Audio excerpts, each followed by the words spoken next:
안녕하세요. 사연에 빠지다의 DJ 민영입니다.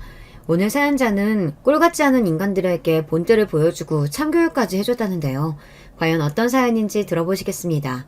오늘도 두 가지 사연 준비되어 있는데요. 끝까지 들어주실 거죠? 그럼 바로 시작해볼게요. 구독과 좋아요 잊지 말고 꾹 눌러주세요. 안녕하세요. 저는 30대 여자입니다. 저는 결혼한 지 이제 2년 넘은 새내기 주부예요. 남편과는 직장에서 만났어요. 남편은 거래처 사람이었는데 일하다가 자주 보다 보니 어느새 정이 들었습니다. 그러다 보니 연애도 하고 결혼까지 하게 됐습니다. 연애할 때 보았던 남편은 저에게 항상 다정하고 주변 사람들 잘 챙기는 좋은 사람이었거든요. 특히나 남편은 후배들을 그렇게 잘 챙겼어요.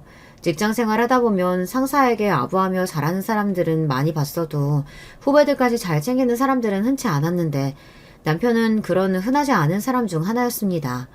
하나를 보면 열을 안다고 일도 잘해서 회사에서도 인정받고 아래 사람들에게도 잘하는 모습을 보니 저도 당연히 남편을 좋은 사람이라고 믿었어요. 그런데 제가 뭘 몰라도 너무 몰랐습니다. 사람을 겉으로 보이는 모습만 봐서는 안 되는 거였는데 제가 남편을 홀딱 믿어버렸어요. 막상 결혼하겠다고 약속을 하고 준비를 하다 보니 실상은 조금 다르더군요. 같이 직장생활을 하면서 보낸 시간과 연애 시간을 합치면 6년이 넘어요. 그 시간 동안 제가 봐온 남편은 자기 관리도 확실하고 멀끔한 사람입니다. 일주일에 5일 헬스장에 가서 운동하고 주말에는 요가도 다녀요. 거기다가 여행도 좋아하고 골프도 좋아해서 하루도 집에서 가만히 보내는 날이 없었습니다. 반면 저는 시간이 생기면 항상 집에서 누워서 쉬기만 하는 사람이었는데요. 남편과 연애하면서 저는 많은 경험을 했어요.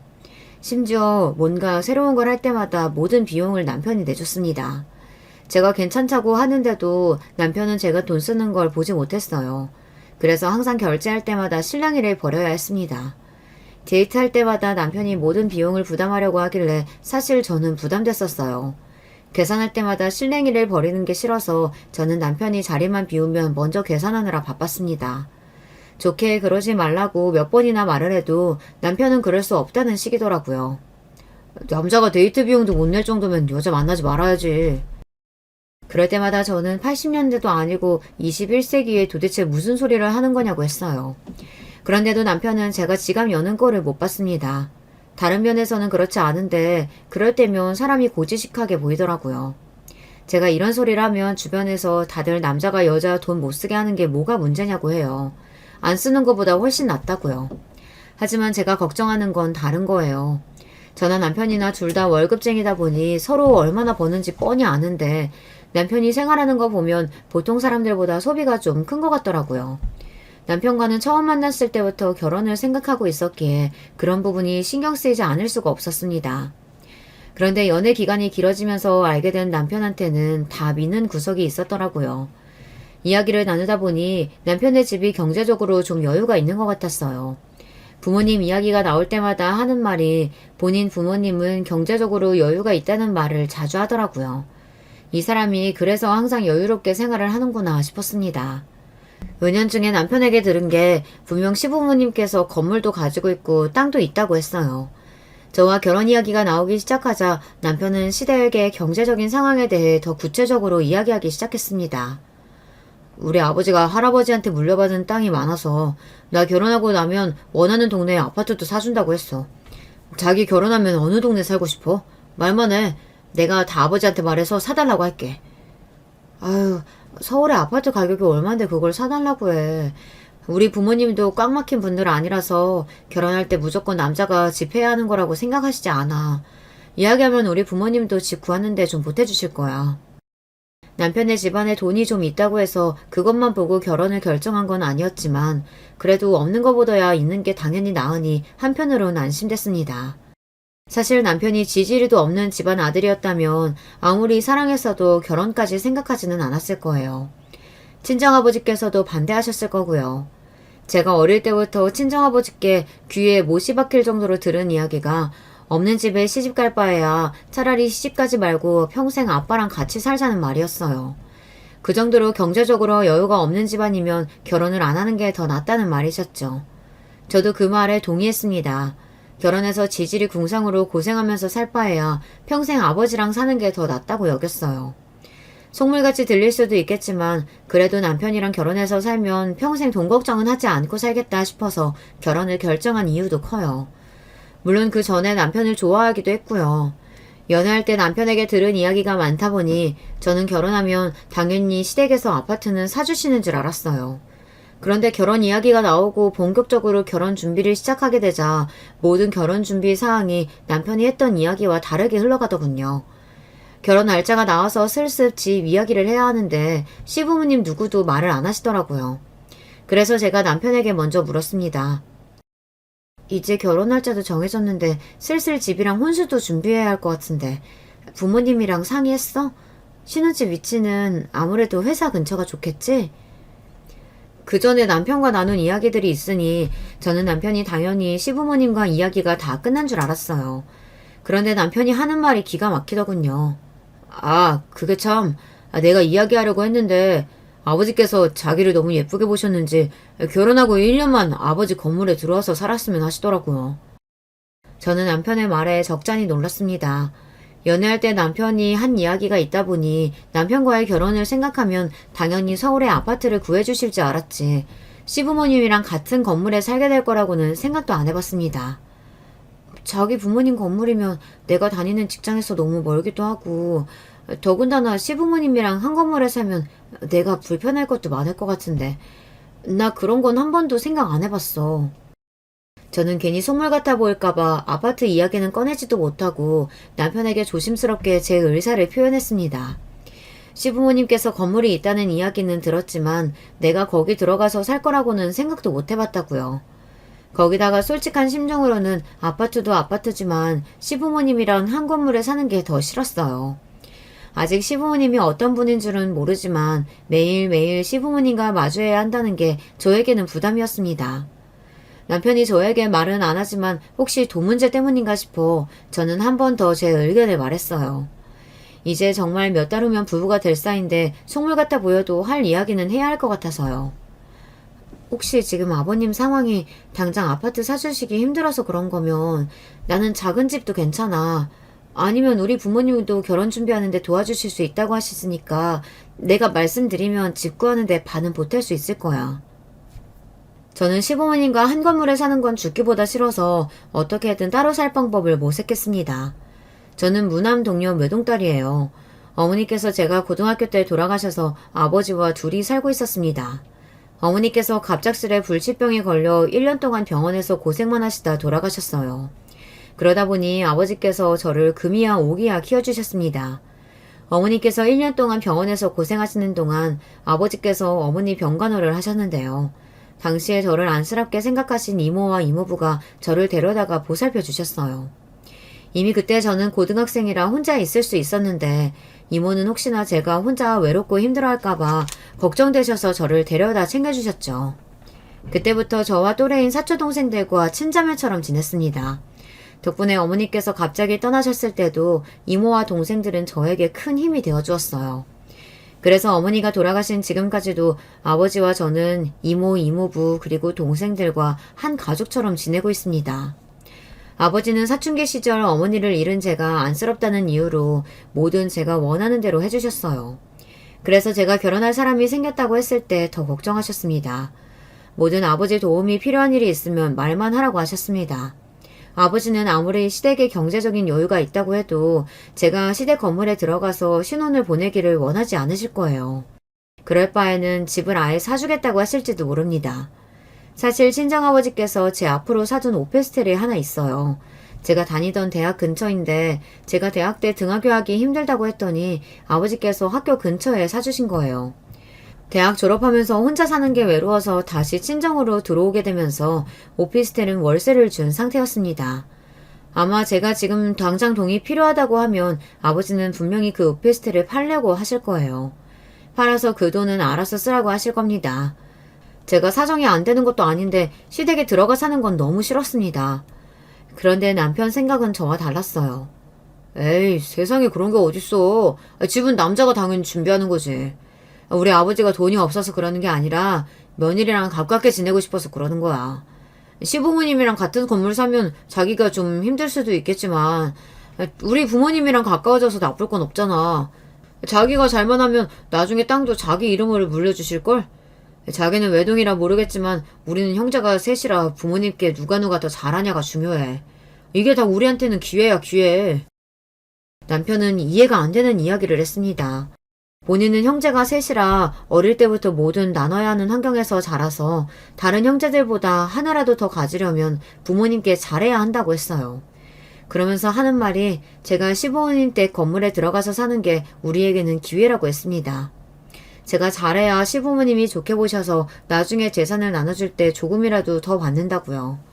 남편 말이 그나마 시아버지께서 저를 예쁘게 보셔서 1년이라도 건물에 들어와서 같이 살자고 하시는 거니 좀만 참고 살아보자네요. 저는 들으면 들을수록 남편 말이 이해가 안 됐지만 제가 말해봐야 뭐 하겠어요. 남편 생각이 이미 확고하니 제가 말을 더 해봐야 이미 소용없었죠. 지금 생각해보면 그때 도망쳤어야 했어요. 그때부터 제 고생분이 활짝 열렸거든요. 결혼 전에야 콩깍지가 꼈을 테니 무슨 소리를 해도 남편 말이 맞는다고 생각했어요. 그래서 남편 말대로 하기로 했습니다. 남편 말대로 시부모님께서 제가 예뻐서 같이 살고 싶으신 거라는데 좋은 방향으로 생각하기로 했어요. 시부모님이랑 한 집에 사는 것도 아니고 같은 건물에 사는 건데 그 정도로 불편해봐야 얼마나 불편할까 싶어서요. 그런데 아니더군요. 제가 잘못 생각해도 한참을 잘못 생각했습니다. 처음 시댁에 갔을 때도 사실 깜짝 놀랐어요. 남편이 말하기로는 시부모님 건물이 크다고 했어요.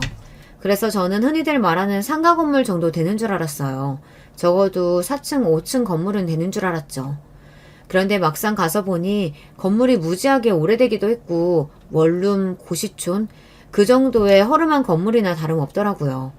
3층 건물이었는데 시부모님이 사시는 3층만 그나마 좀 크고 아랫방은 작은 방 하나에 거실 작게 하나 있더라고요. 빌라라고 하기도 민망한 원룸 정도였죠. 제가 대학 다닐 때 살던 오피스텔보다도 훨씬 작았습니다. 아무리 시부모님 건물이라도 그렇지 둘이 살기에도 작아도 너무 작았어요. 제가 생각한 신혼집과는 거리가 너무 멀다 보니 저도 모르게 남편에게 투정을 좀 부렸습니다. 아무리 1년만 산다고 해도 그렇지 집이 작아도 너무 작은 것 같아. 내 짐도 다 안 들어갈 것 같은데? 방도 내 옷방보다 작고 이럴 바엔 그냥 내 오피스텔 들어가서 사는 게 낫겠어. 사실 친정에 있는 제 집만 다 해도 방 2개는 필요해요.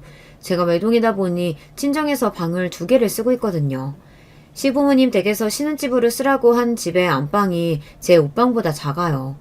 아무리 1년이라도 도대체 그런 집에서 어떻게 살라는 건지 이해가 안 됐습니다. 그런 와중에 남편은 태평한 소리만 해댔어요.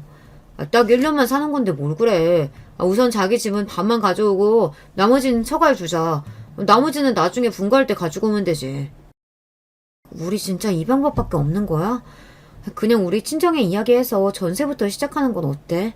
몇 년만 우리 둘이 모으면 금방 집 살 수 있을 거야. 자기가 우리 아버지 몰라서 그래. 아버지가 한번 뱉은 말 안 들으면 그때부터는 우리 집에서 얄짤없어. 아무리 생각해봐도 저나 남편이나 둘 다 너무 불편할 것 같은데 남편은 자꾸만 생각도 안 해보고 무조건 그 집에서 살아야 하는 것처럼 말하니 서운해도 너무 서운하더군요. 저도 그 집에서 살겠다고 이미 말은 했지만 좁아터진 집을 볼 때마다 마음이 답답했어요. 그래서 어떻게든 확실히 하고 싶었습니다. 1년 후에 분가하는 건 확실하지? 그리고 분가할 때 아버님께서 집도 사주시는 거고. 집에 가보기 전까지는 그래도 시부모님 건물에 들어가 사는데 긍정적이었는데 막상 시부모님 건물에 직접 가보고 나니 마음이 편치 않았습니다. 물론 남편이 건물이라고만 했지 저에게 구체적으로 얼마짜리 건물이고 몇 층짜리인지 말한 건 아니었지만 분명 이런 낡아빠진 건물이라고는 안 했어요. 실상을 제 두 눈으로 보고 나니 앞으로 남편에게는 확실한 약속을 받아두지 않으면 안 될 것 같았습니다. 그럼 당연하지. 1년 있다가 나올 땐 내가 아버지한테 무조건 30평대 아파트 사달라고 할 거야. 자기는 걱정하지 마. 너무도 자신있게 말하길래 저는 남편 말만 철석같이 믿었습니다. 그래서 힘들어도 서울에 아파트 받아 나올 생각에 1년을 악착같이 버텼습니다. 그런데 그 1년이라는 시간이 느려도 너무 느렸어요. 저는 평생 상상해본 적도 없는 시집살이에 시달려야 했거든요. 저희 시댁 식구를 소개하자면 누구 하나 평범한 사람이 없어요. 당신 말이 곧 법이라고 생각하시는 시아버지와 그런 시아버지에게 꼼짝도 못하시면서 며느리인 저에게만 징징거리며 큰소리치시는 시어머니, 거기다가 얼마 전 이혼하고 다시 시댁으로 돌아온 시누이와 아직 미혼인 시동생이 있습니다. 그들 중 누구 하나 저와 맞는 사람이 없었어요. 남편이 시아버지의 말이라면 절대 거역할 수가 없을 만한 게 시아버지 성격이 보통이 아니시더라고요.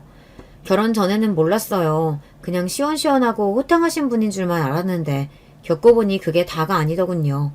당신이 하신 말에 조금이라도 반개를 들면 집안 전체가 난리가 났어요. 한 번은 그런 적이 있습니다. 결혼하고 첫 번째 제 생일 때였어요. 생일 당일은 출근해야 해서 그 전주에 친정에 다녀올 생각이었습니다. 확실히 시댁이랑 한 건물에 살다 보니 아무데나 친정에 들락거리기가 어렵더라고요. 그래서 생일 핑계로 오랜만에 친정에 다녀올 생각이었습니다. 친정아버지랑 밥도 먹고 이모랑 사촌동생들이랑 하루 종일 같이 놀면서 자고 올 생각이었어요. 그런데 시아버지께서 마음대로 그 주에 호텔을 예약하셨더라고요. 일절 상의 한마디 없이 이틀 전에 통보하셨습니다. 제 생일 기념해서 시댁 식구들이랑 다 같이 하루 호텔에서 쉬다 오자고요. 이 호텔 뷔페 예약하기 얼마나 힘든 줄 알지? 내가 우리 며느리 생일이라 엄청 신경 썼어. 저를 위한 시아버지의 마음은 이해하지만 이미 친정에 가겠다고 이야기를 한 상태라 저는 곤란했습니다. 이모랑 사촌동생들까지 친정으로 초대한 상태라 취소할 수는 없었어요. 그래서 저는 시아버지께 조심스럽게 말씀드렸습니다. 아버님 어떡하죠? 제가 주말에 친정에 하루 있다 올 생각이라 이미 친정에 말씀을 드렸는데. 에이, 첫 번째 생일은 당연히 시댁에서 보내야지. 너희 시아버지가 신경 써서 일부러 예약한 건데. 친정에는 다음에 간다고 말씀드려. 제 말에 시아버지의 얼굴이 차갑게 굳어버리자 금세 당황한 얼굴의 시어머니가 제게 다가와 친정에 말씀드리라고 하셨습니다. 그렇게까지 말씀하시니 저는 더 곤란했어요. 제가 형제가 없다 보니 사촌 동생들이랑 사이가 좋아요. 어릴 때부터 형제처럼 자랐으니까요. 결혼 전에는 일주일에 한 번은 꼭 보는 사이였는데 제가 결혼하고 나서는 몇 달 동안 못 봤고 그렇다 보니 저도 너무 보고 싶어서 어렵게 약속을 잡은 거였어요. 조카들도 오기로 해서 저는 호텔보다 친정에 더 가고 싶었습니다. 명색이 제 생일인데 저는 제가 하고 싶은 대로 하고 싶었어요. 아, 그게 이미 몇 주 전부터 동생들이랑 조카들도 다 오기로 한 거라 취소하기가 어려워요. 저는 여러모로 곤란해서 말을 중얼거리며 얼버무렸습니다. 그때가 이미 주말이 이틀밖에 안 남았을 때였거든요. 호텔을 예약하실 생각이었으면 미리 말씀을 해주셨으면 좋았을 텐데 바로 며칠 앞두고 그러시니 저도 당황스럽더군요. 그런데 그 와중에 옆에 있던 시누이가 거들었습니다. 올케한테 동생이 어딨어? 올케 외동 아니야? 어릴 때부터 사촌동생이랑 같이 지내서 형제처럼 지냈어요. 웬만한 자매들보다 사이가 더 좋아요. 아, 그래? 난 여동생이 없어서 그런가. 동생들이랑 집에서 보는 것도 귀찮던데. 결혼하고 나서도 따로 만나서 할 얘기가 있나 보네. 신기하다. 네, 저희는 사이가 좋아서요. 시누이의 비아냥거리는 말투도 듣기 싫어 죽겠는데 그 와중에 더 황당한 건 남편의 태도였어요. 자기야, 무료 신라 호텔인데 당연히 호텔로 가야지. 우리 그냥 장인어른께는 다음 주에 간다고 말씀드리자. 남편이야 제 생일이니 이왕이면 좋은 곳에서 보내는 게 좋을 거라고 하는 소리라지만 저는 어쩐지 마음이 내키지 않았습니다. 그런데 그런 제 마음이 얼굴에 드러났나 봐요. 그때까지 가만히 계시던 시아버지께서 갑자기 버럭 화를 내셨습니다. 됐어. 이 시애비 성의보다 친정이 더 좋다는데 내가 뭐라고 하냐. 호텔은 그냥 취소하지 뭐. 어머, 새아가 너 뭐하니? 너 시아버지 화나셨잖아. 그냥 친정은 다음 주에 간다고 해, 어서. 그래, 올게. 나 같으면 아빠가 차린 밥보다 호텔 뷔페가 훨씬 좋겠구만. 별것도 아니고 가지고 왜 문제를 만들어? 졸지에 제가 문제를 만든 사람이 되고 말았습니다. 저는 뭐라고 말해야 할지 몰라 상황이 불편했어요. 그런데 그때였습니다. 시아버지께서 지나가듯 하신 말이 화근이 됐어요. 이래서 사람이 돈 받기 전이랑 돈 받은 후에 달라지는 거라니까. 살려달라고 할 때는 언제고? 으휴, 자식이라도 다 자기들 필요할 때만 부모 찾지. 순간 시아버지의 말씀에 저도 모르게 얼굴이 붉게 타올랐어요. 시아버지께서 도대체 무슨 말씀을 하시는 건진 모르겠는데 분명 저에게 하시는 말씀이었으니까요. 그래서 저는 시아버지께 그게 무슨 말씀이냐고, 저희가 무슨 돈을 받았느냐고 물었습니다. 저는 아무리 생각해도 시아버지께 따로 받은 돈이라고는 없는데 왜 저런 소리를 하시는 건가 싶어서요. 자기야, 아버지는 그냥 하시는 말이야. 아버지, 우리 주말에 호텔 갈 거예요. 그러니까 취소하지 마세요. 그치, 자기야? 남편의 태도는 분명 어색하고 이상했습니다. 시아버지의 눈치를 슬슬 보며 저에게 뭔가 숨기는 게 있는 것 같았어요. 저는 이대로 그냥 넘어가면 안 될 것 같아 남편의 팔을 붙잡고 물었습니다. 이게 무슨 말이야? 설마 자기 나 모르게 아버님께 뭐 받은 거 있어? 그래서 아버님께서 저런 얘기 하시는 거야? 돈을 받았건 안 받았건 저는 모르겠습니다. 그런데 제가 왜 시아버지에게 저런 소리까지 들어야 하는 건지 분명히 알아야 할 것 같아서요. 대충 넘어가려는 남편을 붙잡았습니다. 남편은 제 말에 눈도 제대로 마주치지 못하고 자꾸만 말을 웅얼거렸습니다. 그때였어요. 제가 남편을 몰아붙이니 시아버지께서 대뜸 또 언성을 높였습니다. 몰라서 물어? 윤석이 이 자식이 새아기를 너 만나는 동안 카드빚을 얼마나 졌는지 신용불량자까지 되게 생겨서 내가 이번에 싹 다 갚아줬다. 내가 이미 지난 일이니 말은 안 하려고 했는데 너는 나이도 먹을 만큼 먹었다는 애가 도대체 어떻게 하고 다녔으면 남자 카드빚을 지게 해? 그러다 내 아들 신용불량자라도 됐으면 어쩔 뻔했냐? 어안이 벙벙하다라는 말이 이런 순간을 두고 하는 말이더군요. 저는 누군가 저 모르게 뒤에서 제 뒤통수를 세게 한 대 친 줄 알았어요. 그 정도로 어이가 없고 기가 막혔습니다. 알고 보니 남편이 저를 만나는 동안 저에게 썼던 데이트 비용이나 후배들에게 썼던 돈을 다 카드로 긁고 계속 돌려막기를 했었나 봐요. 해결이 안 될 것 같으면 미리 저에게 말을 하든지 아니면 가족들에게라도 부탁을 하든지 했어야 하는데 본인이 혼자 해결해 보려다가 결국은 카드 정지까지 먹고 빚만 잔뜩 떠안게 된 거죠. 그걸 결혼하기 직전에 시어머니께 이야기를 한 거예요. 좀 도와달라고요. 안 그러면 신용불량자가 되게 생겼다고요. 엄마, 나 어떡해. 아버지한테 이야기해서 나 좀 도와줘요. 나 이러다 신용불량자 되게 생겼어. 그러게 카드 좀 착착 쓰라니까. 버는 것도 변변치 않으면서 무턱대고 카드만 긁어내면 어떡해. 전에도 엄마가 해결해준 지 얼마나 됐다고 이래. 남편 씀씀이가 해픈 게 하루 이틀 일이 아닌가 보더군요. 저를 만나기 훨씬 전부터 계획 없이 돈을 쓰고 다녀서 시아버지 모르게 시어머니가 도와준 게 한두 번이 아니었나 보더라고요. 그런데 이번엔 빚이 커도 너무 커서 시어머니 선에서 해결이 안 되니 시아버지에게까지 시어머니가 이야기를 한 거죠. 그런데 문제는 카드값 이야기하면서 제 핑계를 댄 겁니다. 저를 만나면서 쓴 데이트 비용과 결혼 준비하면서 쓴 비용이 많아서 그랬다고요. 그랬으니 시아버지는 저도 남편과 똑같이 정신이 나간 애로 알고 계셨던 것 같아요. 월급쟁이라는 놈들이 돈을 어떻게 썼으면 카드 3장이 다 막혀? 너 제정신이야? 이제 조금 있으면 장가 간다는 놈이 이렇게 살면 어떡해? 한심하다. 정말 한심해. 내가 그렇게라도 돈 쓰고 했으니까 장가도 가는 거지. 요즘 세상에 그 정도 돈도 안 쓰고 어떻게 여자랑 결혼을 해요.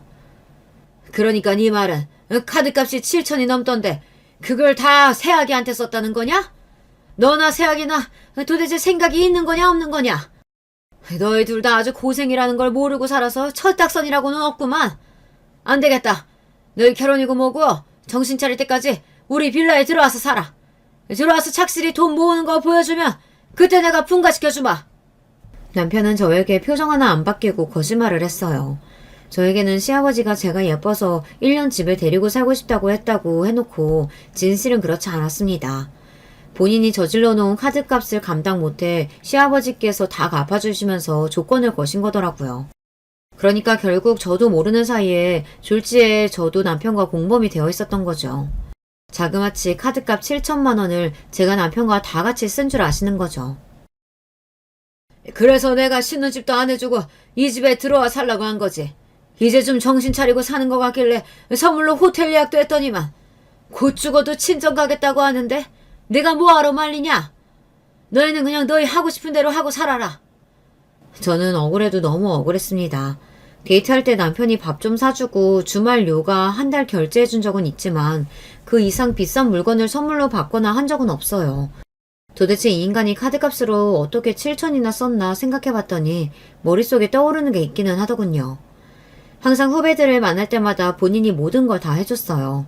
술값, 밥값은 물론이고 후배가 이사한다고 하면 가전제품이고 가구를 사주는 것도 몇 번이나 봤어요. 남편이 다니는 헬스장이나 골프장에 갈 때도 항상 남편이 결제했습니다. 연애할 때부터 보면 그 정도가 심하다고 생각하긴 했었는데 카드값을 본인이 감당도 못 해나가면서 내놓은 줄은 꿈에도 몰랐어요. 아버님, 그 카드값 제가 쓴 거 아니에요. 윤석 씨 워낙 손이 커서 주변 사람들한테 퍼주느라 그런 거예요. 저도 지금까지 이 정도일 줄은 생각도 못하고 있었는데 앞으로는 제가 잘 얘기해서 고칠 수 있게 할게요. 진심이었습니다. 지금까지 남편이 아무 생각 없이 그러고 다니는 걸 진작 알았으면 저도 가만히 있지는 않았을 거예요.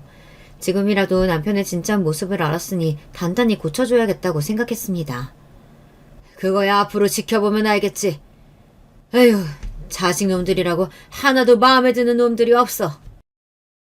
시아버지는 그대로 문을 쾅 닫고 방에 들어가 버리셨습니다. 저는 이 모든 상황이 다 남편 때문인 것 같아 화가 나서 씩씩거리고 있는데 시어머니께서는 오히려 저를 쏘아보셨어요.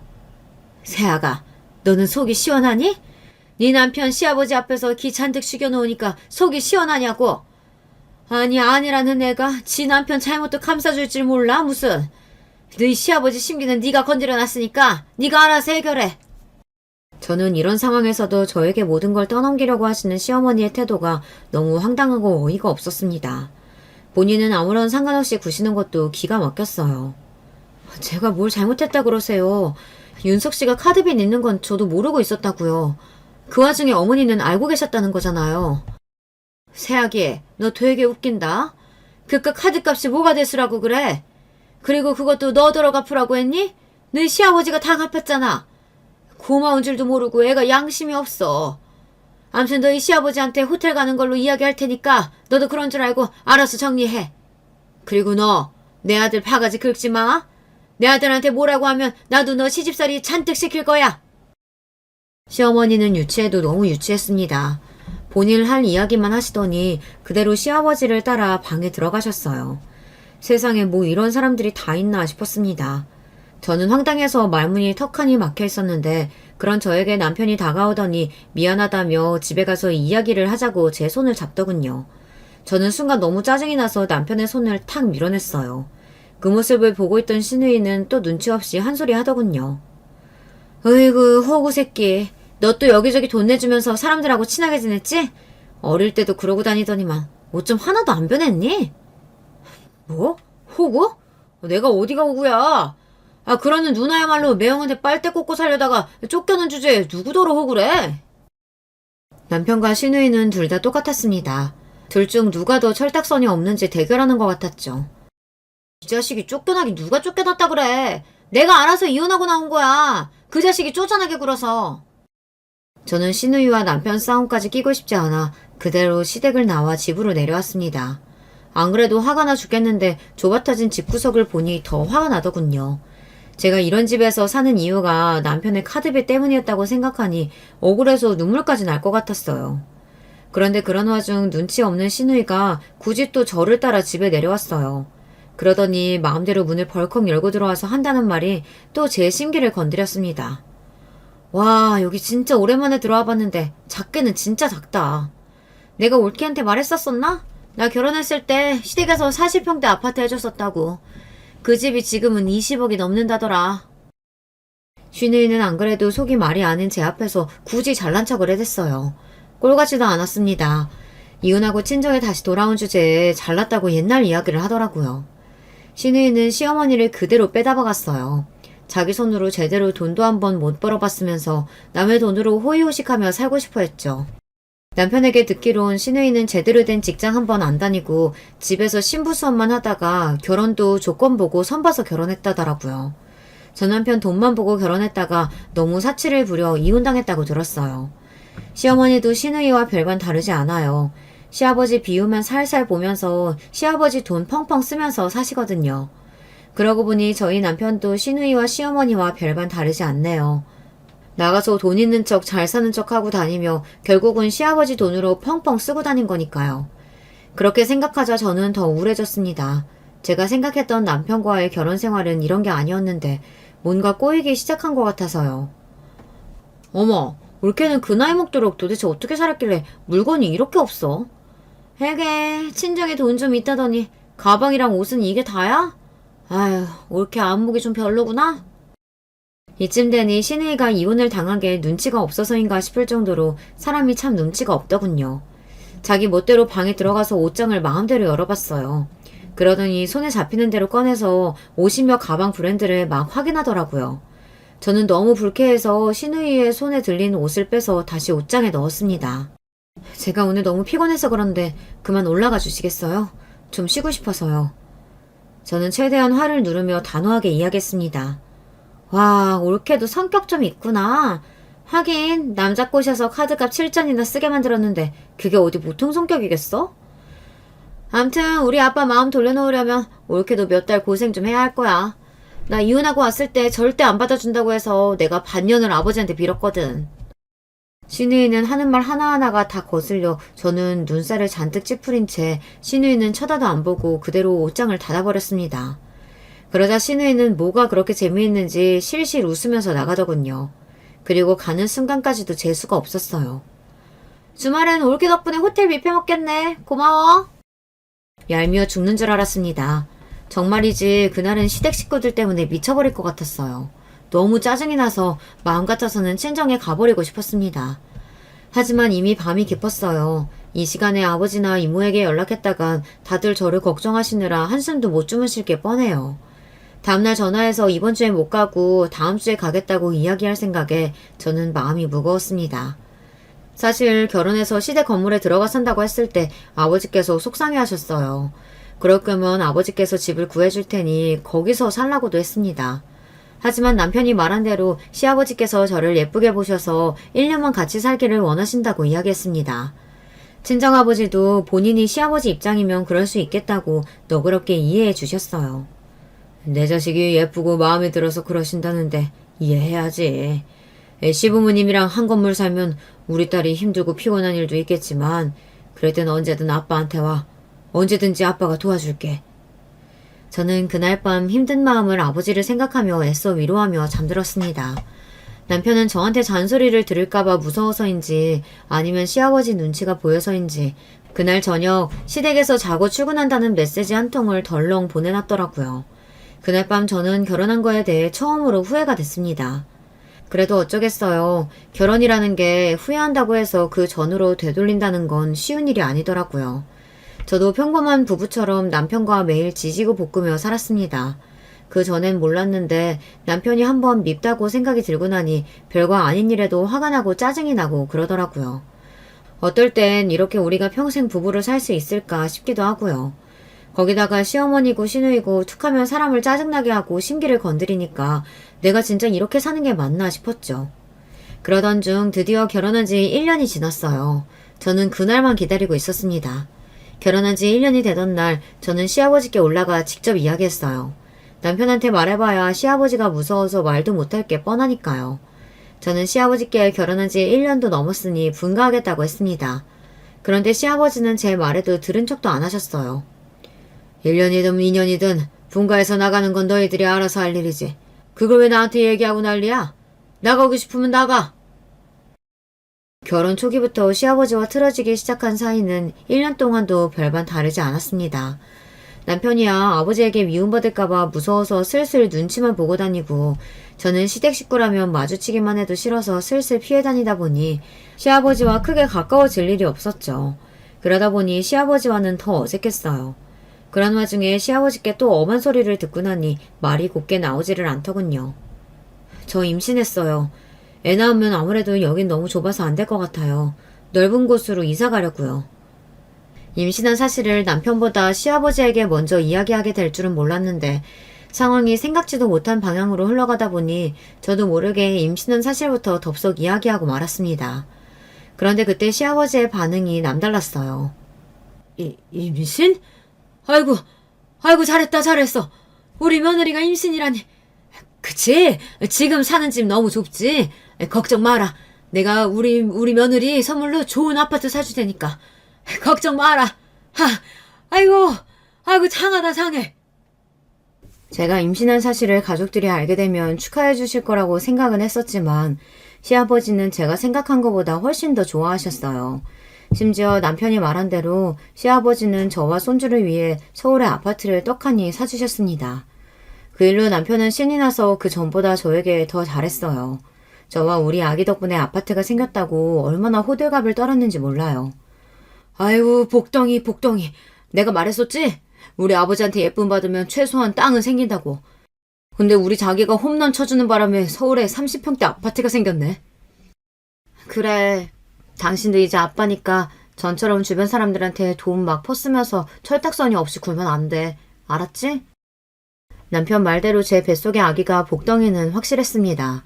그 전까지는 남편과 제 사이도 대면대면 했었는데 아기가 생기고 나서는 저와 남편도 사이가 좋아졌어요.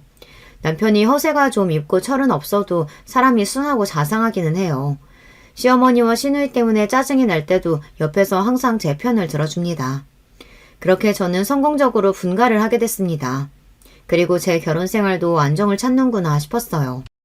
그런데 눈치 없는 시누이가 건드리면 안 되는 사자의 코털을 또 건드리고 말았습니다. 시아버지께서 저희에게 아파트를 사주시니 시누이가 아무래도 셈이 났나 봐요. 저희가 분가해서 나오자마자 연락도 없이 집에 찾아왔어요. 그것도 술에 잔뜩 취해서 왔더라고요. 내가 아빠한테 집 사달라 집 사달라 그렇게 조를 때는 아는 척도 안 하더니만 며느리가 임신했다고 신축 아파트를 떡하니 사줬네. 술 먹었으면 집에 곱게 갈 일이지 여긴 왜 왔어? 형님 오늘은 늦었으니까 여기서 주무시고 내일 가세요. 제가 어머님께 연락해 놓을게요. 저는 괜히 술 취한 사람 심기를 건드리고 싶지 않아 애써 시누이를 달랬습니다. 어차피 술에 취했으니 그냥 오늘은 재우고 내일 집에 데려다 주자 싶었어요. 그런데 눈치 없는 시누이는 제 속을 또 박박 긁더군요. 올케는 가만 보면 순진한 척하면서 은근 여우라니까? 올케네 친정 잘 사는 거 확실해? 매일 나한테 분가할 거라고 노래 부를 때는 친정아버지가 대단하게 해주실 것처럼 굴더니만 결국은 임신한 거 가지고 그거 앞세워서 우리 아버지 돈으로 분가했네. 시누이는 분명 저 소리를 하려고 일부러 온 겁니다. 전부터 시누이가 제 속을 긁을 때마다 화가 나서 남편한테 제가 시누이 때문에라도 무조건 분가할 거라고 이야기하기는 했어요. 아마 남편도 시누이랑 싸울 때 티격태격하면서 그 소리를 했나 보더라고요. 이 누나가 뚫린 입이라고 아무 말이나 해도 되는 줄 아나. 술 취했으면 그냥 곱게 잠이나 자. 자기야 피곤한데 먼저 들어가. 내가 누나 재우고 들어갈게. 남편이 제 눈치를 보며 시누이를 방으로 데려가지 않았으면 또 저와 시누이는 한판 했을 거예요. 시누이는 참 유치한 게 저나 남편이랑 이야기할 때마다 꼭 저희 친정을 들먹여요. 남편이 시누이에게 저희 친정아버지가 서울 외곽에 살아도 사업도 크게 하시고 차도 외제차라고 몇 번을 자랑했는데 그럴 때마다 시누이가 무시했거든요. 이은서, 네가 하는 말은 열 중에 다섯은 뻥이잖아. 내가 그 말을 믿을 것 같아? 아무리 시골 사람들이라도 집에 돈 있으면 다 겉으로 티가 나는 법인데 올케는 영 그런 태가 안 나는데. 우리 장인어른때 경기도지 시골 아니야. 누나는 무식해서 경기도가 어디 붙어있는 줄도 모르지? 시누이가 하는 말도 열 중에 반은 헛소리라는 걸 저도 잘 알다 보니 그럴 때마다 대꾸도 안 했습니다. 이미 한 건물에서 1년을 살면서 시누이가 얼마나 개념이 없는지 정도는 충분히 알고 있었으니까요. 특히나 술만 먹으면 제가 있든 남편이 있든 할 말 못할 말 더 구분하지 못하고 아무 말이나 하기에 저는 시누이 말에 일절 대꾸도 안 했습니다. 그러던 어느 날이었어요. 결혼생활 내내 골마있던 문제가 결국은 터지고 말았습니다. 그날은 우리 집 집들이였습니다. 원래는 시댁 식구 따로 친정 식구 따로 집들이를 할 생각이었는데 시아버지께서 이제 곧 아이도 태어나니 다 같이 모여 축하하자고 친정 식구들까지 초대하라고 하셨습니다. 그래서 친정아버지랑 이모랑 동생들까지 모두 다 불렀어요. 사실 시댁 식구들이랑 친정 식구들이 다 같이 모인다는 게 내키진 않았지만 시아버지께서 직접 말씀하시니 거절할 수가 없었죠. 시아버지는 심지어 집으로 출장 뷔페까지 불러주셨어요. 이렇게 좋은 집까지 애들한테 선물해 주시고 사돈 정말 멋지십니다. 우리 며느리가 금쪽 같은 손주 낳아준다는데 이깟집이 됐습니까? 며느라, 첫째 낳고 둘째도 낳아주면 내가 그때는 우리 사돈 차보다 좋은 차로 차 뽑아주마. 아이고 사돈, 손이 정말 크십니다. 우리 딸 너무 좋겠다. 아버지 같으면 곧바로 둘째 낳겠어. 정말이죠 아버지? 여보, 우리 둘째는 선택이 아니라 무조건 필수로 낳아야겠는데?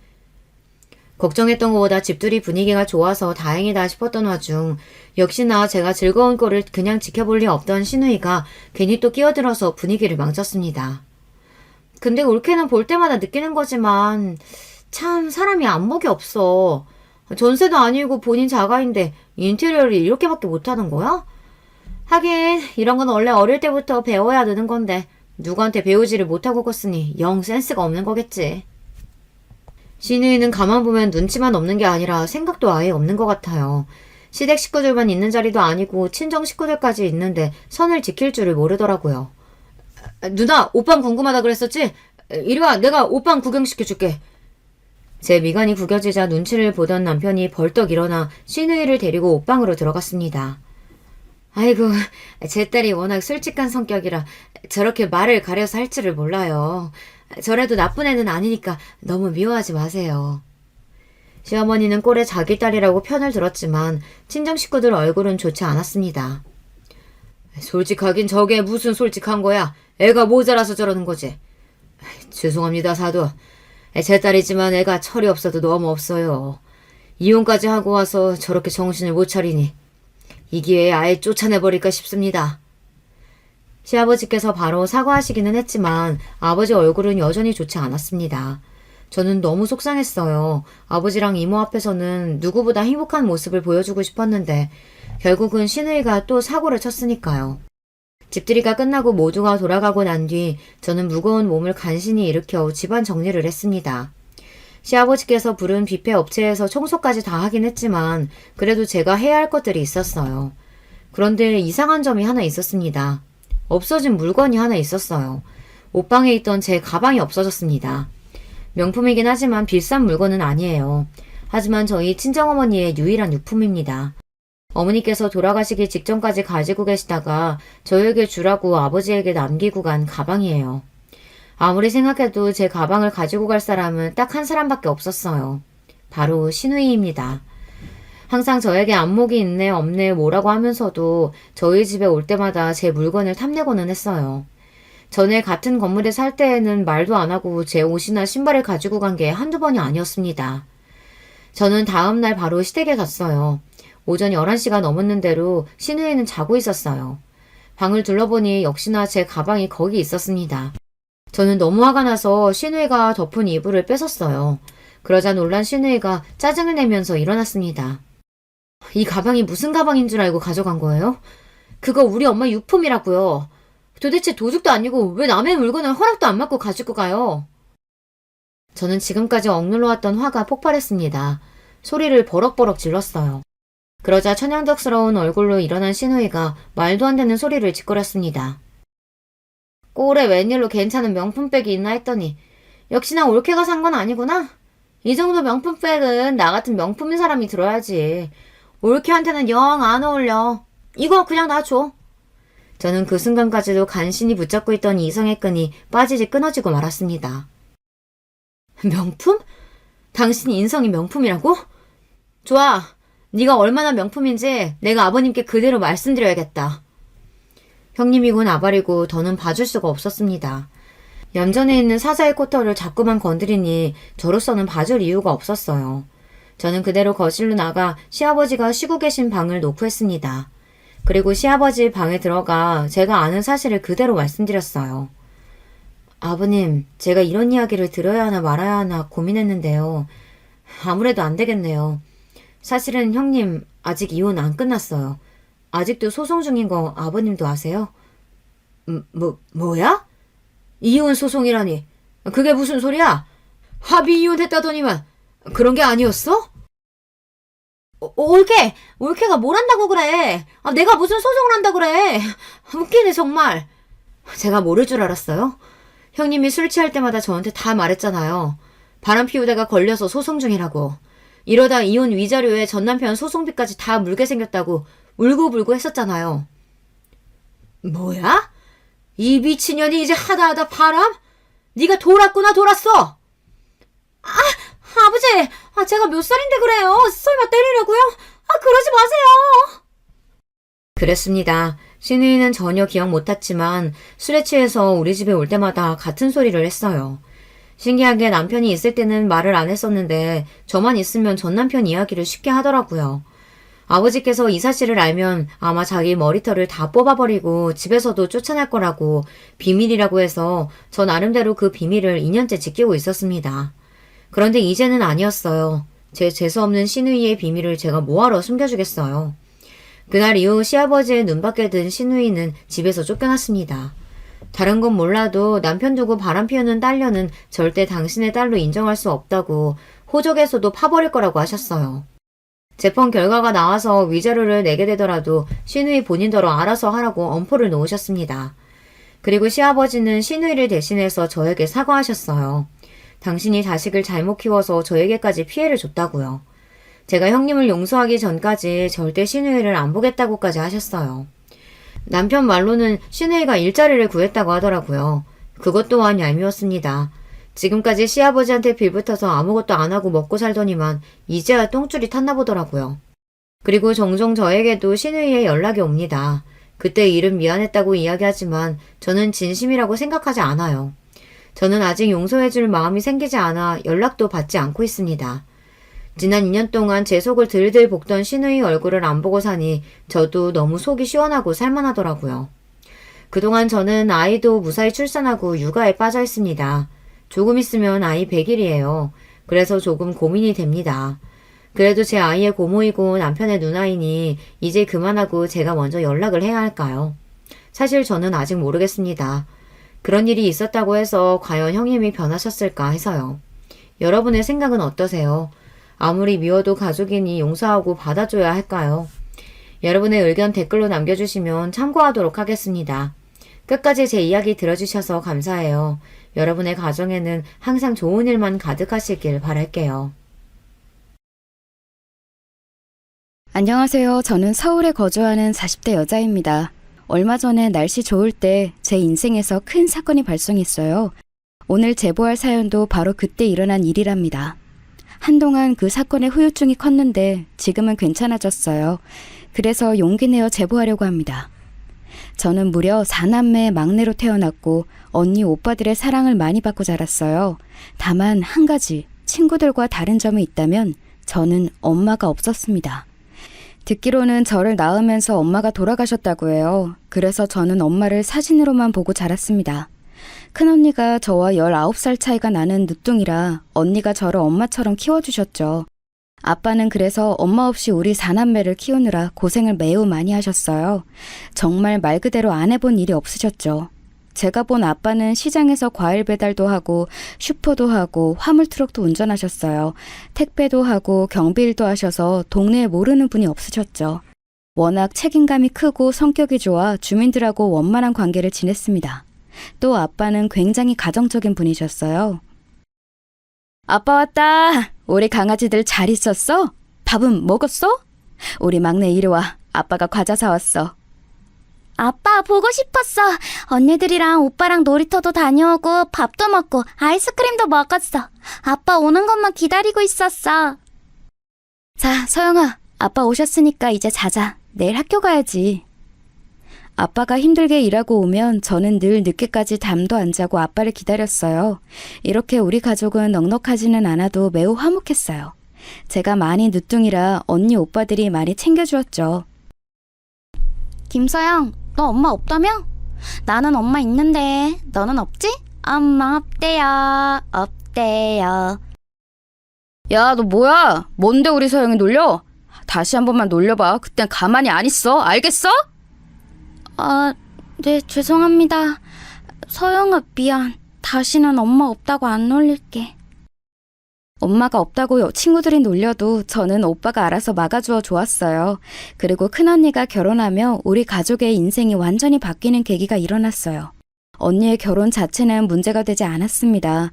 큰형부는 원래 소꿉친구였고 집안끼리도 서로 아는 사이였거든요. 심지어 사돈 되시는 미정 아주머니는 어린 제가 안쓰럽다고 종종 집으로 불러 밥까지 먹이던 분이셨어요. 둘이 결혼한다고 했을 때 양가 반대는 전혀 없었습니다. 동네에서도 마치 마을 잔치처럼 결혼식을 기대했었죠. 문제가 되는 점은 바로 언니와 형부의 신혼집이 사기를 당했다는 점이에요. 동네에 있던 철물점을 하던 김씨 아저씨가 본인이 살던 집을 처분하고 다른 지역으로 가겠다고 해서 그 집을 언니와 형부가 사서 신혼집으로 쓸 예정이었습니다. 그런데 알고 봤더니 김씨 아저씨는 무려 세 가족에게 집을 팔았던 거였어요. 아니, 이게 말이 돼? 우리 당장 어떡해. 심지어 김씨 아저씨는 다른 지역으로도 도망가서 아예 찾을 수도 없어. 동네 사람이라 믿었던 우리가 잘못이지. 진짜 이걸 어떡하나. 피해자가 우리 말고 더 있잖아. 너무 괘씸해서 잠을 잘 수가 없어.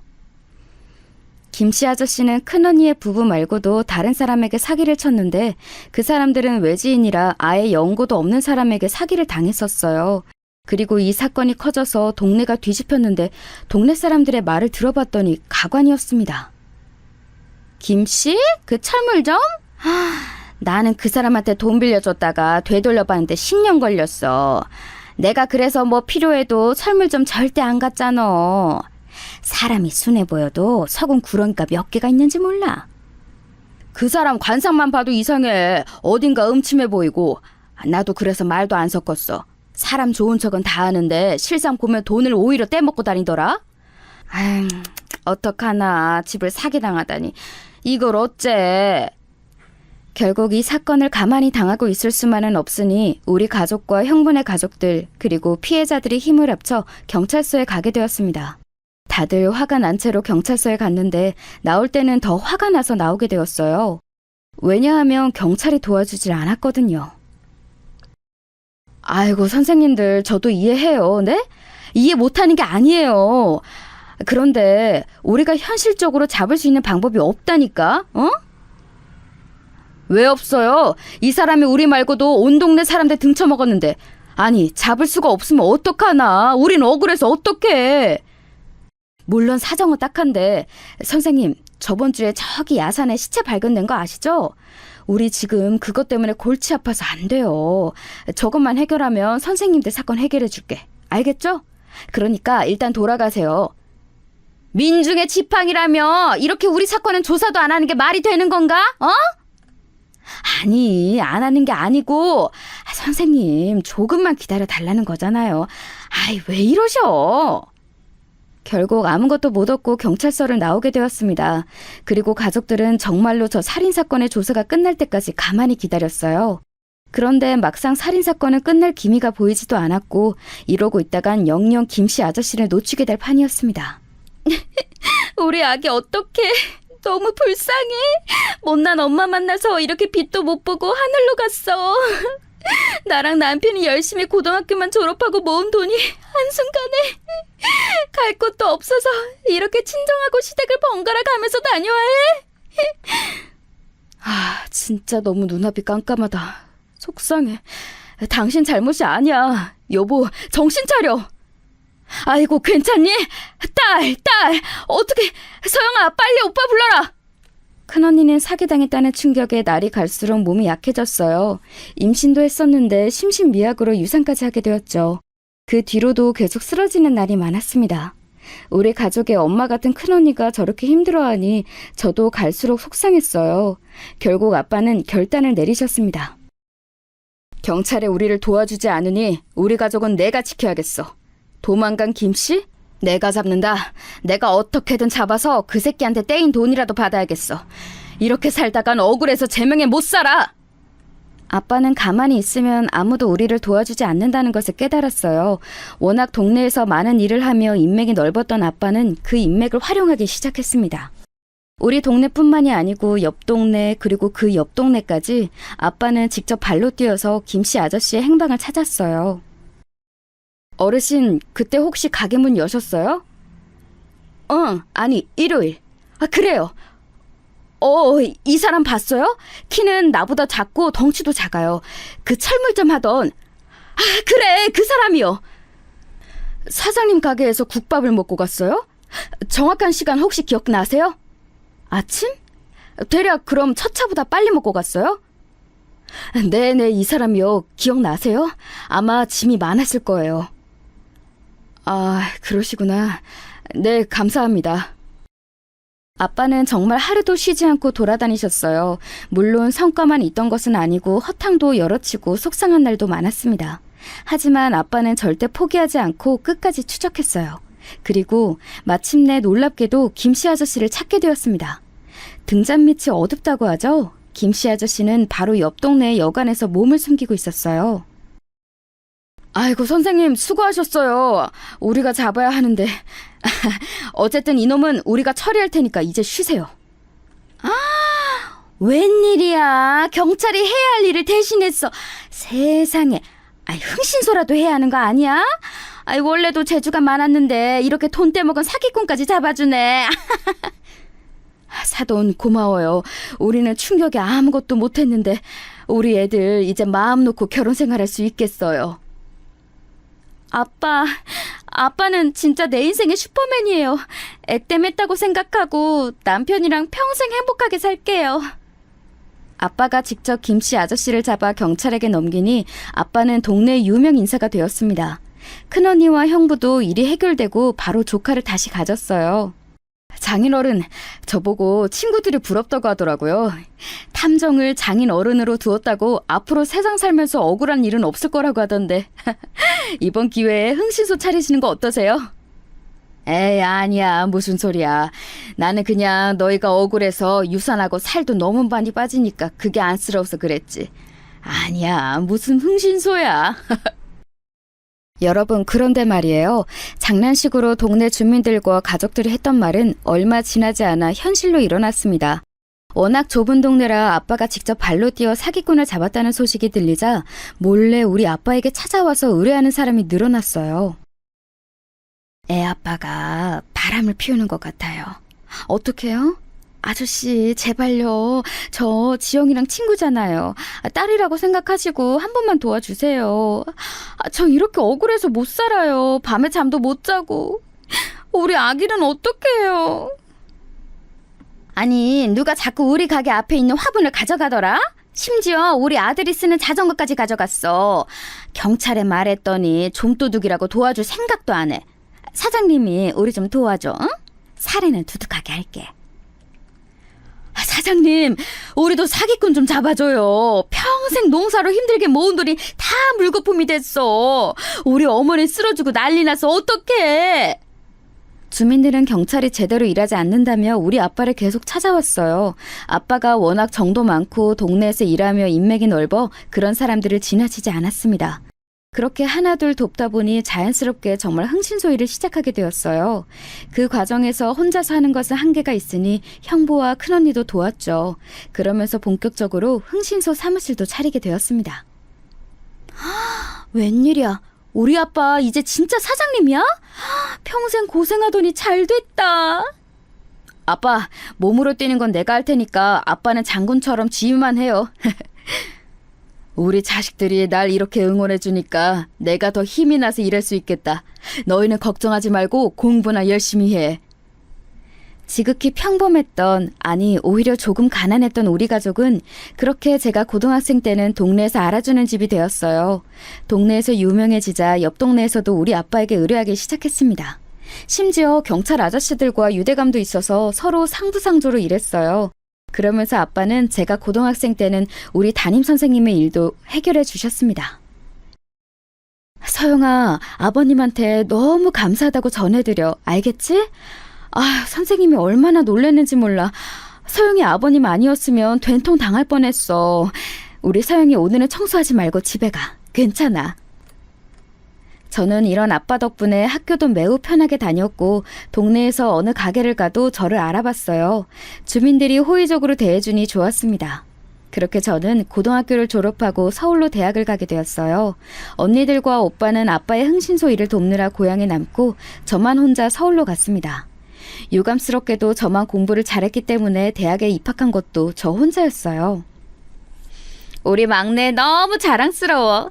우리 집안에도 이렇게 머리 좋은 인재가 있다니 너무 축하해.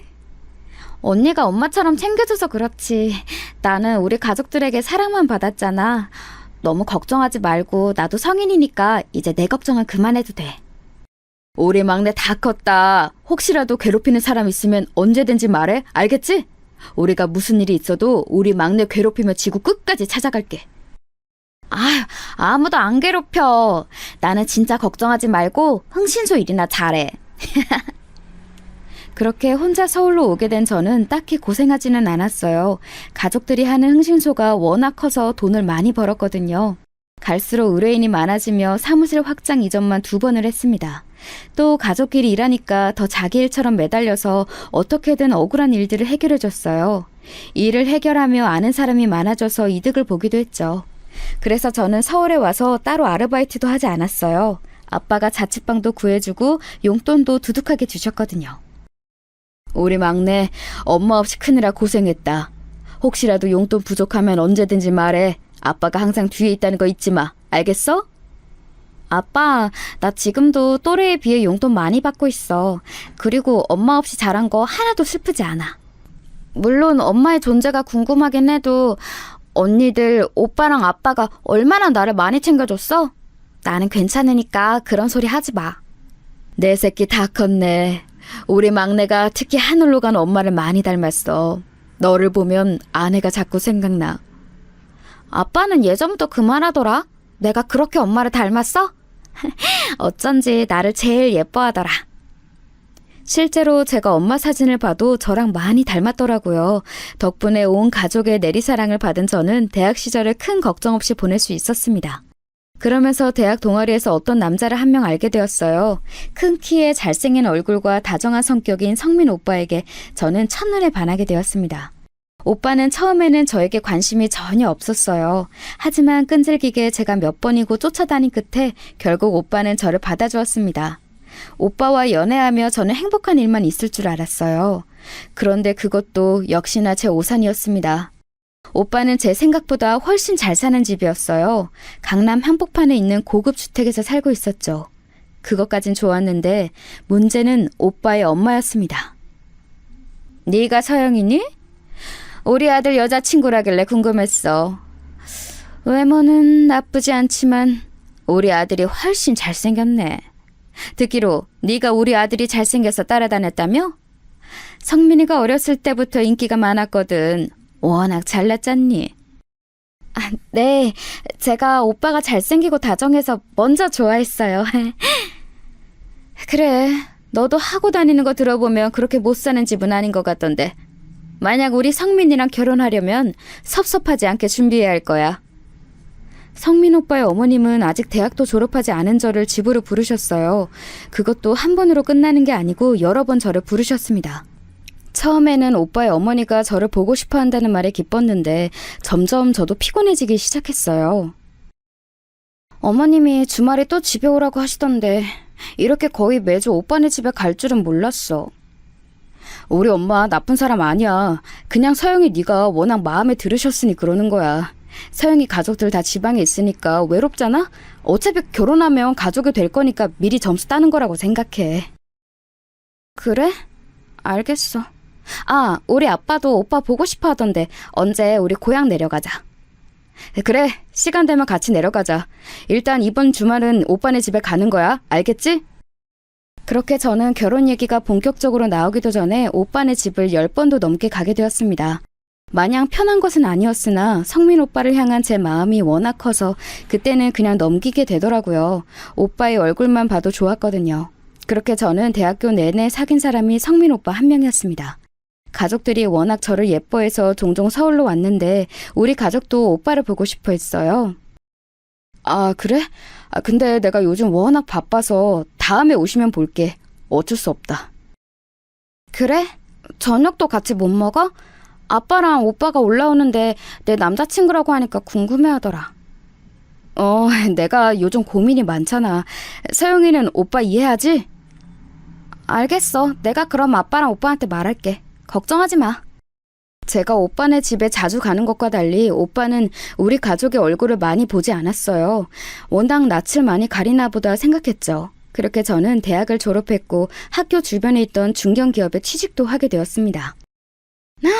우리 막내 자랑스럽다. 무려 서울에 있는 대학을 나와서 취직까지 하다니. 언니는 네가 너무 자랑스러워. 동네에도 자랑을 얼마나 많이 했는지 몰라. 그래서 지금 만나는 사람하고 결혼할 거야? 아마 큰 변수가 없는 한 결혼하지 않을까? 사람은 참 괜찮아. 형제가 2명이나 있는데 이미 결혼했더라고. 성민 오빠는 위아래로 형과 남동생이 있는 삼형제의 둘째였어요. 특이한 점이 있다면 성민 오빠의 동생이 이미 결혼한 상태였다는 거였습니다. 듣기로 사고 쳐서 결혼했다고 하더라고요. 그래서 마지막 남은 성민 오빠의 결혼에 어머님이 신경을 많이 쓰고 있었죠. 이번에 우리 큰 조카 생일이거든. 서영이도 올 거지? 엄마가 벌써 기대하고 있더라. 저는 결혼 얘기가 본격적으로 나오기도 전에 오빠네 집안 행사에 많이 참여했어요. 학생 때는 시간이 많아 참석해도 괜찮았는데 문제는 제가 직장인이 된 이후였습니다. 오빠, 나 주말에는 조금 쉬고 싶어. 이번 행사는 난 빠질게. 뭐? 그러면 엄마가 섭섭해하실 텐데. 빨리 다녀와서 집에서 쉬는 건 어때? 주말에 집에서 온전하게 쉬고 싶어. 가면 또 어머님 옆에 붙어 있어야 하고. 우리 엄마가 지금 부담스럽다는 거야? 서영아, 실망이다. 나는 네가 그렇게 생각할 줄 몰랐어. 아니, 그게 아니고... 알겠어. 그럼 빨리 다녀오는 걸로 하자. 성민 오빠는 다른 점은 다 괜찮고 완벽했는데 딱 하나 문제가 있다면 바로 마마보이였어요.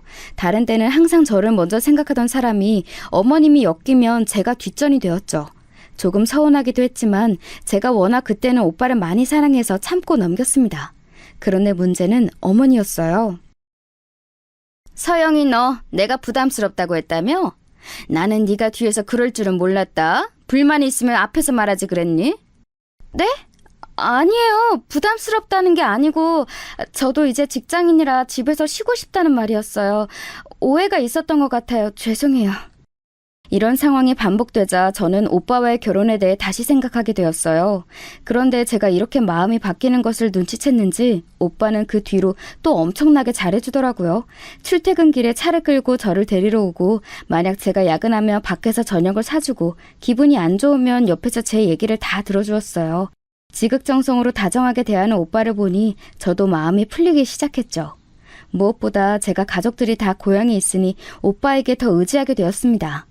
직장 생활을 하며 힘들었던 부분을 오빠는 다 이해해 주었거든요. 서영아, 정식으로 프로포즈 할게. 우리 결혼하자. 내가 평생 고생하지 않게 해줄게. 우리 잘 살아보자.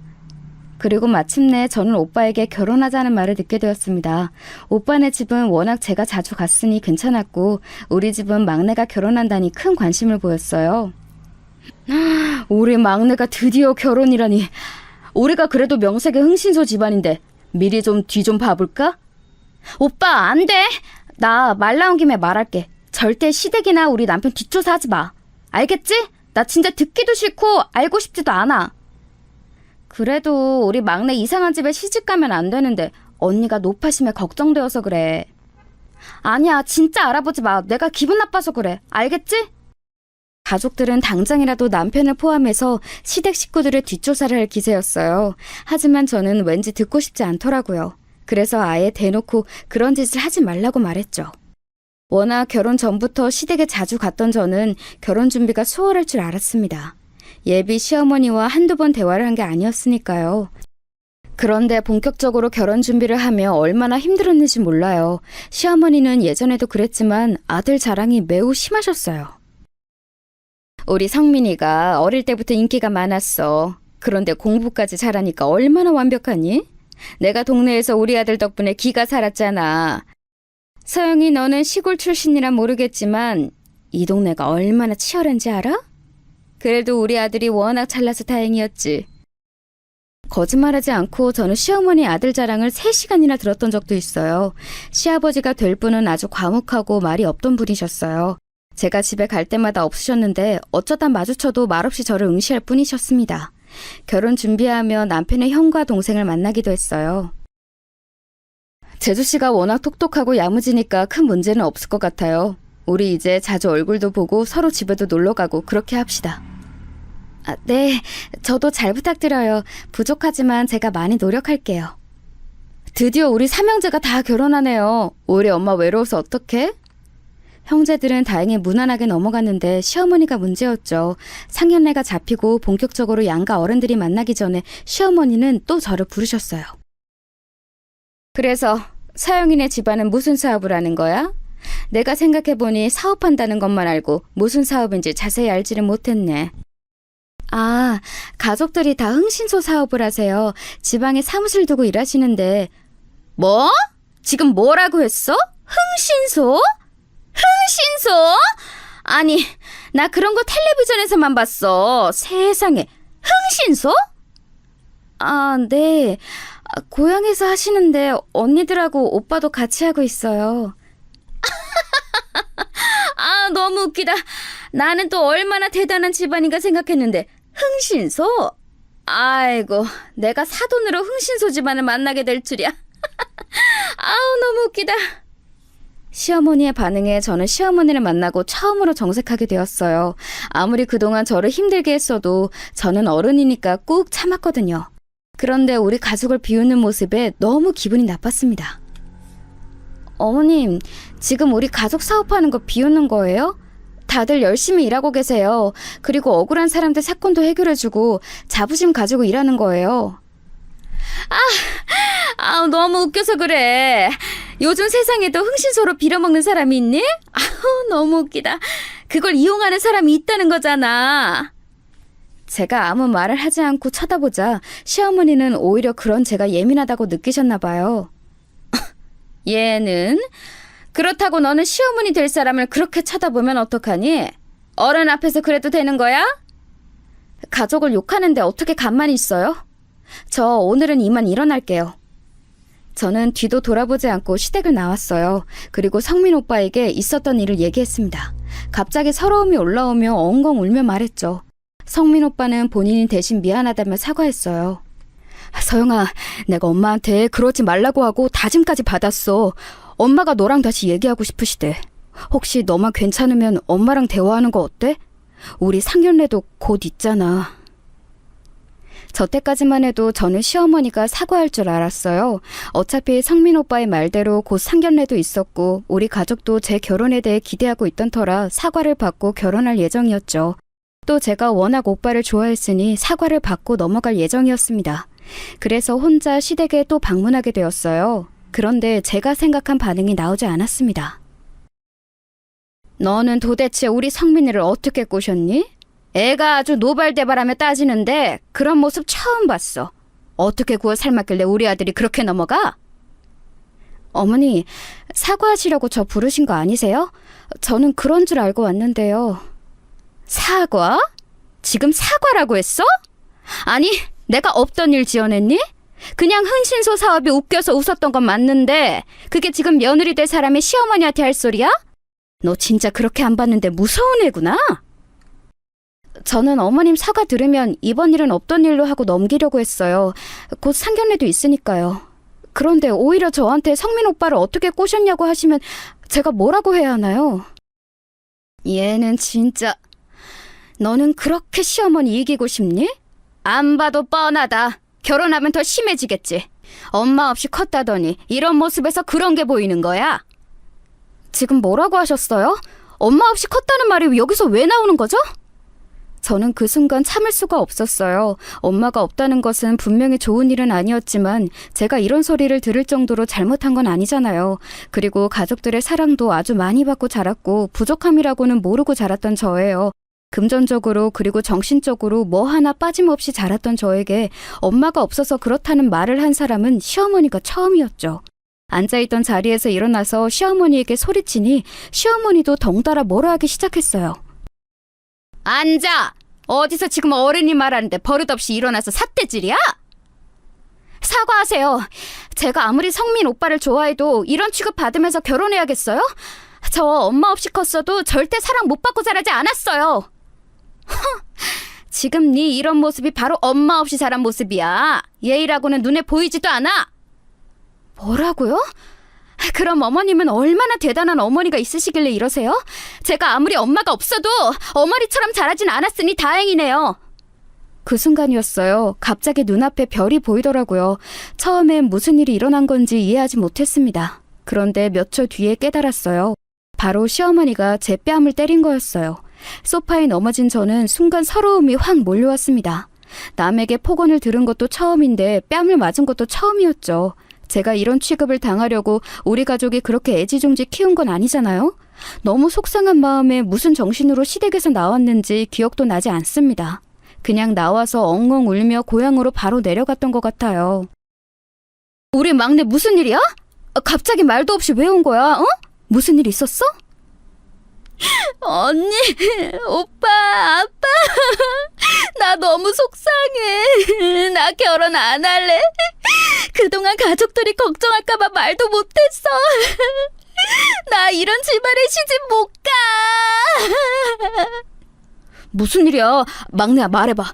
누가 우리 막내 이렇게 울게 했어? 누구야? 당장 말해. 가족들을 보자 버스에서 겨우 진정했던 울음이 다시 터지게 되었어요. 흥신소 사무실에서 주저앉아 엉엉 울자 가족들은 하던 일을 멈추고 다 제 곁으로 왔습니다. 겨우 진정하고 어렵게 말을 꺼냈습니다. 예비 시모, 시어머니가 내 뺨을 때렸어. 나한테 엄마 없이 컸다고 예의 없대. 내가 이런 말을 들을 정도로 잘못한 것도 아니야. 나 이런 집에 시집 못 가. 내가 아무리 성민 오빠를 좋아해도 이건 아니야. 내가 이런 취급을 받아야 해? 뭐라고? 지금 내가 무슨 소리를 들은 거야? 우리 막내 뺨을 때려? 감히? 그 집안 도대체 뭐하는 집안이야? 아니, 이런 빌어먹은 집안이 다 있어? 감히 우리 처제를 때려? 뭐? 엄마가 없어? 아니, 나 이거 절대 못 넘어가. 막내야, 앞장서. 언니 지금 당장 찾아가야겠어. 감히 우리 예쁜 막내를 때려? 내가 가서 죽사발을 내야겠다. 가족들의 반응을 보자 제 기분은 조금 나아졌어요. 그 순간 가만히 제 옆에 앉아 손을 잡고 있던 아빠가 말하셨어요. 흥신소 일하면서 다른 사람 억울한 것들 도와줬는데 막상 우리 막내 억울한 거 못 들어줄 수는 없지. 지금부터 의뢰 받지 마. 무조건 저 집안 박살낸다. 아빠의 말을 선두로 가족들은 힘을 합쳤어요. 그리고 성민 오빠가 그날 밤 저를 찾아왔습니다. 오빠를 만나러 가기 전 큰언니가 저에게 말했어요. 막내야, 일단 화해하고 상견례 자리를 어떻게든 만들어. 나머지는 우리가 알아서 할게. 알겠지?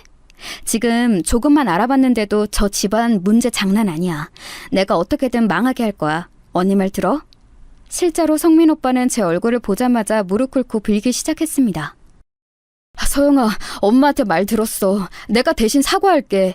우리 엄마가 내가 형제 중에 제일 마지막으로 결혼하니까 괜히 아쉬워서 그러시는 거야. 착한 네가 이해해주면 안 될까? 내가 대신 평생 갚을게. 너무 미안해.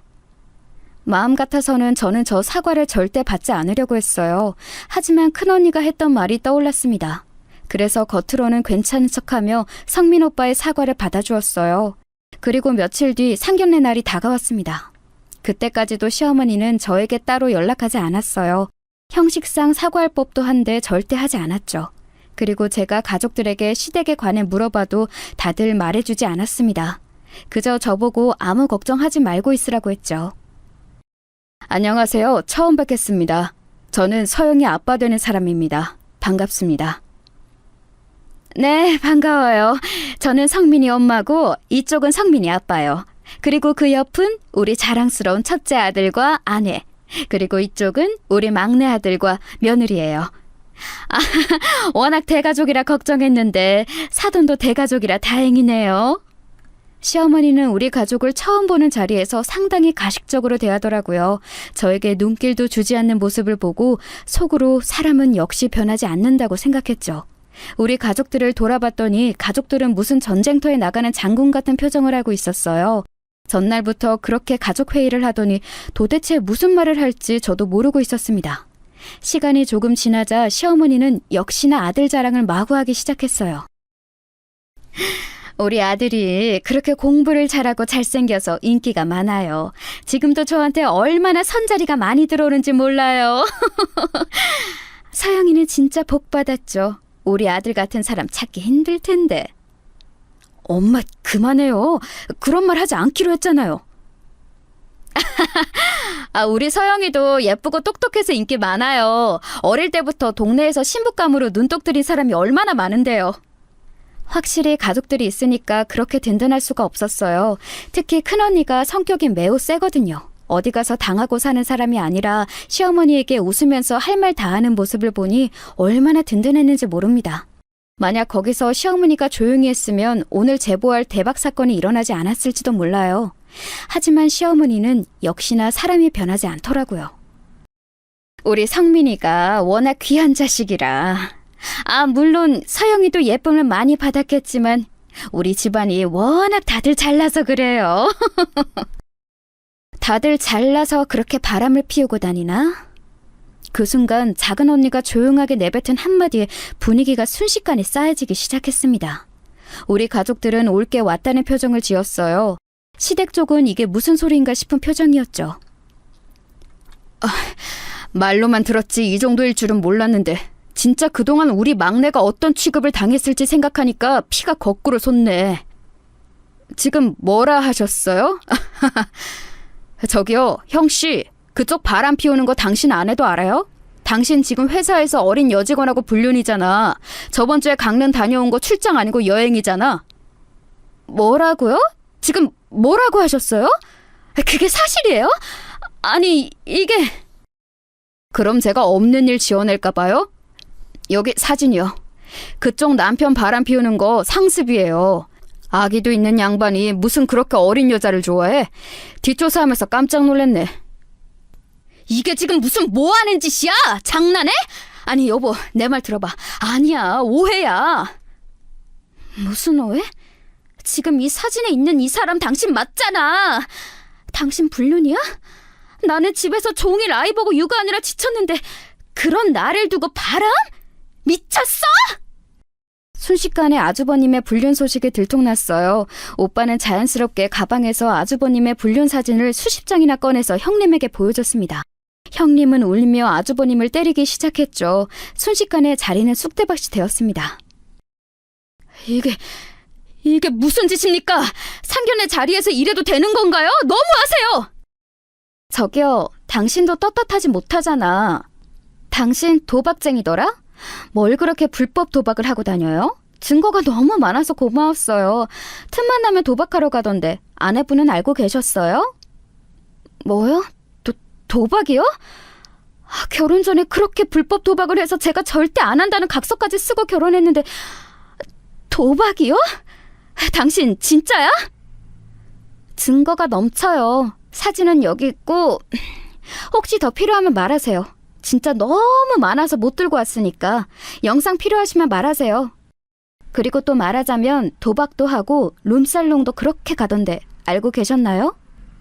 룸살롱이요? 그건 또 무슨 소리예요? 능력도 없는 사람 내가 친정 도움으로 결혼했더니 이게 지금 뭐 하는 짓이야? 당신 장난해? 그동안 우리 부모님 재산 이런 식으로 쓴 거야? 아주버님에 이어 서방님까지 뒷조사한 것을 다 까발렸어요. 시어머니는 아무 말도 못하고 얼굴이 하얗게 질린 채로 있더라고요. 그 순간 그렇게 조용하던 시아버지가 한마디 하셨어요.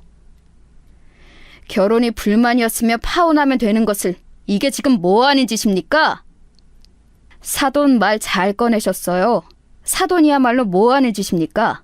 교수라는 양반이 그렇게 어린 학생들하고 한 명도 아니고 여러 명하고 자고 다니는 거 너무 더러워요.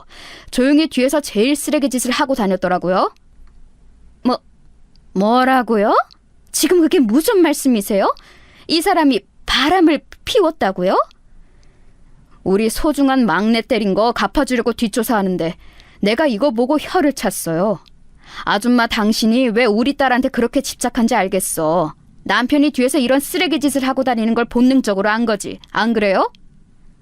바람이라니 그게 무슨 말도 안 되는 소리야? 당신 진짜야? 말해봐, 진짜야? 그쪽 남편 불륜한 거 하루 이틀도 아니던데? 그러게 성격 좀 죽이고 살지 그랬어. 집에서 마누라가 그 모양이니까 남편이 밖에서 바람을 피우고 다니지. 안 그래? 증거 여기 있으니까 실컷 보세요. 이게 뭐야? 당신 어떻게 나한테 이럴 수가 있어? 미쳤어? 미쳤냐고! 가족들이 준비한 사진을 보니 진짜 가관이었어요. 교수로 재직하던 시아버지는 학생들과 동료 교수들까지 쉴 새 없이 바람을 피웠더라고요. 불륜 상대가 너무 많아 서류가 뭉치로 있을 정도였죠. 그렇게 상견례 자리는 시아버지와 아주버님 그리고 서방님까지 세 부부의 관계를 다 망치는 자리가 되었습니다. 아줌마, 상대를 잘못 골라도 한참 잘못 골랐어. 어디서 우리 막내를 때려? 우리가 우리 막내 얼마나 소중하게 키웠는지 알아? 내 동생한테 엄마 없다고 뭐라 하기 전에 당신 잘난 남편하고 아들들이나 챙겨. 자기 가족들이 저 모양이니까 우리 막내가 깨끗하길 바란 거야? 진짜 바람도 유전자라던데. 우리 막내 우리가 이 집안에 결혼 못 시켜. 엄마 없이 자란 우리는 제대로 컸는데 멀쩡히 엄마 있는 당신 가족은 왜 이래? 가족들이 나서서 제 편을 들어주자 얼마나 든든했는지 몰라요. 상견례 자리는 말 그대로 아수라장이 되었습니다. 서로 각자 따지고 때리고 난리가 아니었어요. 나중에는 식당 직원들이 말려도 말을 듣지 않아 경찰까지 부를 정도였습니다. 너무 통쾌해서 계속 입가에 웃음이 걸려 있었어요. 그렇게 고향에 내려와 심신을 안정시키는데 얼마 지나지 않아 성민 오빠에게 연락이 왔습니다. 마지막으로 인사하려고 서울로 다시 와서 오빠를 만났어요. 그래서 지금 우리 집안은 말 그대로 난장판이야. 부모님도 이혼한다 하시고 형은 이혼 당했고 동생도 지금 법원에서 싸우고 있어. 서영이 너한테는 내가 뭐라 할 말이 없다. 만약 어머님이 나한테 제대로 사과하거나 아니 애초에 때리지 않고 나를 무시하지 않았다면 이런 일은 일어나지 않았을 거야. 나도 오빠만 보면 좋았는데 결혼은 무리야. 그래, 네 마음 알아. 그동안 고마웠어. 우리 집은 완전히 콩가루가 됐어. 엄마는 큰 충격을 받아서 지금 정신병원에 입원하셨어. 성민 오빠에게는 딱히 악감정이 있지는 않아요. 그렇지만 오빠가 말해준 소식은 아주 통쾌했어요. 시어머니는 본인 가족이 완벽하다고 생각하는 사람인데 그 가족들이 알고 봤더니 문제가 아주 많았던 거죠. 정신병원에 갔다는 말을 듣고 아주 잠깐 측은한 마음이 들기는 했지만 오래가지 않았습니다. 남의 집 귀한 자식은 때리면서 본인 가족이 그 지경인 거 참을 수가 없대? 진짜 웃기는 사람이네. 서영아, 죄책감 가지지 마. 너는 잘못한 거 없어. 맞아, 본인이 자초한 일이야. 그리고 언니가 이번에 좋은 선자리 알아봤거든? 여기 한번 나가봐. 우리가 뒷조사까지 다 끝냈어. 괜찮은 집안이더라. 가족들은 저에게 죄책감을 갖지 말라며 다독여 주었어요. 그리고 실제로 언니들은 그 뒤로 본인들이 알아본 선자리를 마련해 주었습니다. 그리고 저는 거기서 지금 남편을 만나게 되었어요. 아빠가 우리 막내딸 걱정에 몇 날 며칠을 뒷조사했는데 아주 깨끗해. 저런 집이면 마음 놓고 시집 보낼 수 있겠어. 아유, 진짜 아주 든든해서 미치겠어. 살면서 억울한 일 생기면 꼭 말해. 알겠지? 우리 막내 괴롭히면 우리가 지구 끝까지 가서 배로 갚아줄 거야. 언니의 말대로 저는 그 뒤로도 살면서 억울한 일이 생기면 경찰이 아니고 친정에 말하고 있어요. 그리고 지금 남편은 가족들이 알아본 것처럼 아주 성실하고 괜찮은 사람이랍니다. 성민 오빠처럼 부자는 아니어도 평범한 집안이지만 가족끼리 화목하고 다정해서 저는 현재 너무 행복해요. 성민 오빠와의 연락은 완전히 끊겼고 아주 우연히 형님과 동서에게 연락이 온 적은 있었어요. 결국 이혼했어요. 나는 시어머니가 미친 인간인 줄은 알고 있었는데 시댁 식구들이 다 이 모양인 줄은 몰랐죠. 아무튼 오히려 고마워요. 맞아요. 우리 친정에서도 영웅이라고 할 정도예요. 제가 저런 인간하고 평생 살 거라고 생각하니까 숨이 턱 막히는 거 있죠? 며느리들과는 그 상견례 이후로 더욱 친해졌어요. 미친 집안이라고 욕하니까 서로 공통점이 생겨서 얼마나 즐거운 대화를 했는지 모릅니다. 실제로 형님과 동서는 그 뒤로 개인적으로 우리 집안의 흥신소를 이용하기도 했어요. 형님이 말하길 시어머니는 여전히 정상적인 생활을 하지 못하고 있다고 하더라고요. 형님과 동서하고는 자주는 아니어도 종종 안부를 묻기도 하고 1년에 한 번은 만나고 있답니다. 다들 새 삶을 살고 있는데 하루라도 빨리 그 집안과 연을 끊어내길 잘했다고 하고 있죠. 이게 다 우리 가족들 덕분이니 저도 참 감사하게 생각하고 있답니다. 이런 가족이 있다니 얼마나 든든한지 몰라요. 여러분, 제가 준비한 사연은 여기까지입니다. 되돌아보니 다시 또 우리 가족이 대단하게 느껴지네요. 제 인생에서 가장 통쾌했던 일인데 재밌게 들으셨는지 모르겠어요. 여러분이 들으시며 조금이라도 웃으셨길 바라면서 이만 마치겠습니다. 제 사연 들어주셔서 감사합니다.